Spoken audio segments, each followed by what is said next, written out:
Of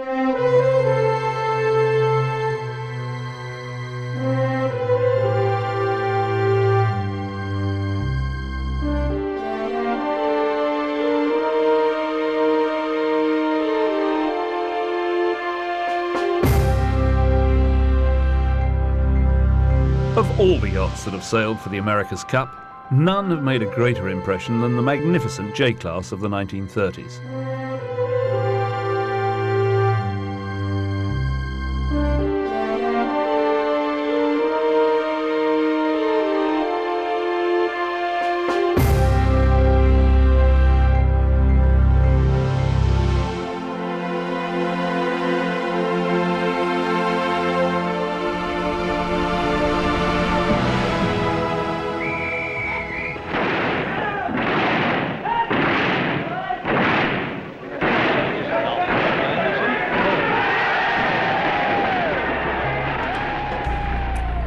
The launch of Sir Thomas Lipton's Shamrock 5 in 1930 signalled 7 years of British challenges in the magnificent Jays. Following Lipton's death in 1931, Sir T.O.M. Sopwith's Jays carried Britain's hopes for the last 2 Cup challenges in the class.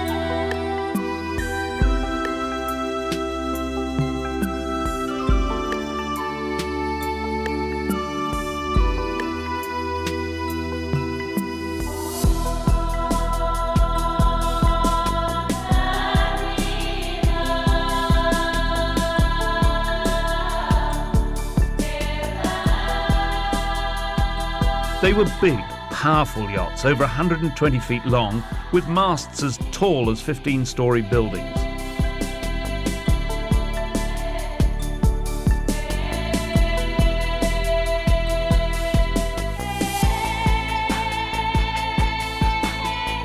Challengers had to be sailed to America. Here, Endeavour leaves England for Newport under a reduced ketch rig, with lifelines for the often hazardous transatlantic voyage.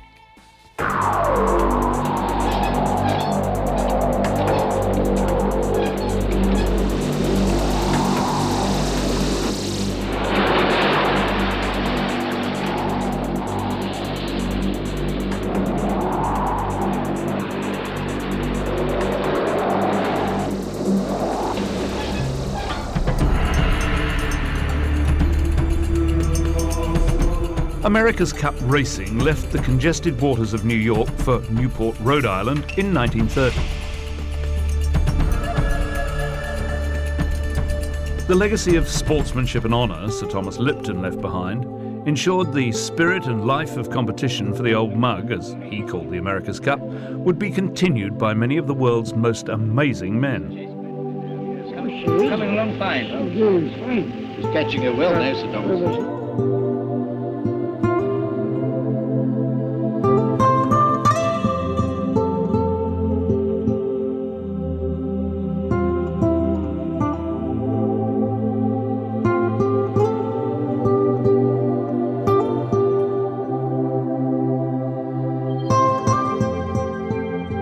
The 3 successful American defences from 1930 to 1937 were decisive. The steel-hulled British Challengers were no match, but no less awe-inspiring than the Tobin bronze structures of Enterprise, Rainbow and Ranger.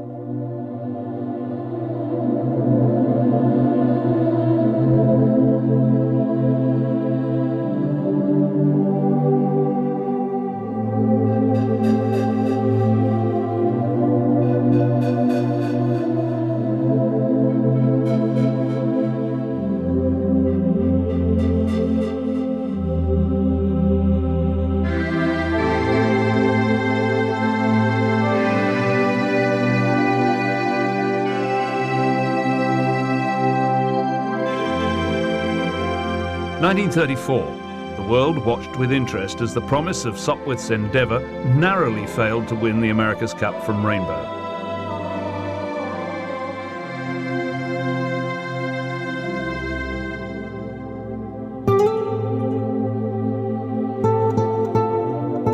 President Roosevelt was there to see Endeavour win the first two, in the closest racing in Cup history.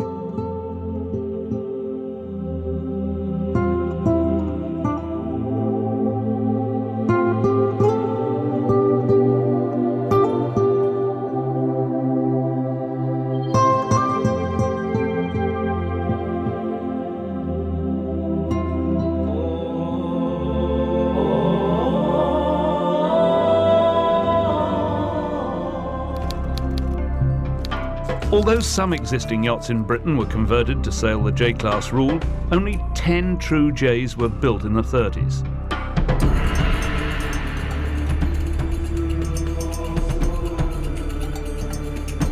Designer of the 1934 Defender, Starling Burgess, an inventor who started America's first aircraft company.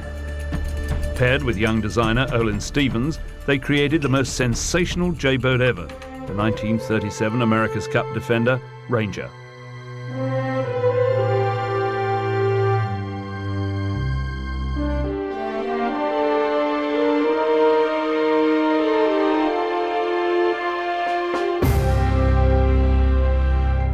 With World War II looming, the American J-boats were broken up for their metal to support the war effort.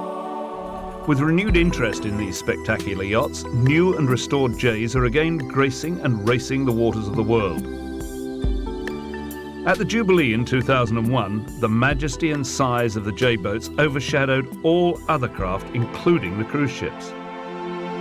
This was the first time since the 1930s that so many Js were seen racing in the waters off the south coast of England.